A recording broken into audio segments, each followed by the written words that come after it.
ஒரு தவளை அழுதுட்டு இருக்கும் பொழுது அப்போ ஒரு கொசு அந்த தவளை கிட்ட ஏன் அழுதுட்டு இருக்க அப்படின்னு கேட்குது. அதுக்கு அந்த தவளையும், நான் ஏன் தான் இங்கே பிறந்தனே தெரியல, ஒவ்வொரு நாளும் இந்த தண்ணியில் இருக்கிற பாம்பை பார்த்தா எனக்கு ரொம்ப பயமா இருக்கு, ஒவ்வொரு நாளும் நான் அந்த பாம்பு கிட்ட இருந்து தப்பிச்சு போராடி உயிர் வாழ்ந்துட்டு இருக்கேன்.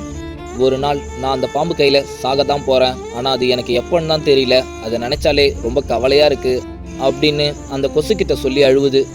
இதை கேட்ட அந்த கொசு சொல்லுது, என்னைக்கோ ஒரு நாள் நீ சாக போகிறத நினச்சி ஏன் இப்போ அழுதுட்டு உக்காந்துட்டு இருக்க, இதெல்லாம் நம்மளுடைய படைப்பு, அப்படி தான் இருக்கும், இதை நினச்சி நீ ஏன் அழுதுட்டு இருக்க, ஏன் நீயே கூட தான் நாளைக்கு என்னை சாவடிச்சு நீ சாப்பிட்டுடலாம், அதுக்காக நீ என்னை சாவடிக்க போகிறேன்னு நினச்சி உன்ன மாதிரியே என்னால் அழுதுட்டு இருக்க முடியுமா, எப்படி இருந்தாலும் நம்ம ஒரு நாள் சாக தான் போகிறோம், அதனால் அதை நினச்சி கவலைப்படாமல் வாழுகிற ஒவ்வொரு நிமிஷமும் ரொம்ப சந்தோஷமாக எல்லாத்தையும் ரசிச்சுக்கிட்டே வாழ கற்றுக்கோ.